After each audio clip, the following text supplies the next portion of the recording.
Here's a simple story with a powerful message about what happens when we work together. So, what really happens when friendly competition turns into a bitter rivalry? Let's find out. In a bright crayon box, we have our main characters, red, blue, and yellow. One day, red got a little too proud, sparking a competition by saying it was the brightest. While blue wasn't having any of that, it fired right back, claiming it was the coolest. And of course, yellow jumped in too, boasting that it shone more than anyone else. With all this arguing, they just stopped. They completely refused to work with each other. And because they couldn't get along, nothing got made. The page just stayed blank.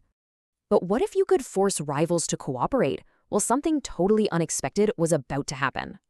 Then, out of nowhere, a hand reached in. It had a completely different idea. It just picked up all 3 of the fighting crayons and started drawing with them all at once. And the results? Something beautiful that none of them could have possibly created on their own.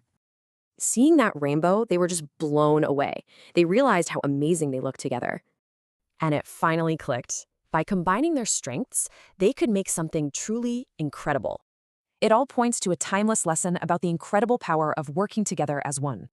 The moral of the story is simple, right? Collaboration, not competition, is what creates real beauty. You know, this idea is ancient. It's even captured in this old Sanskrit saying.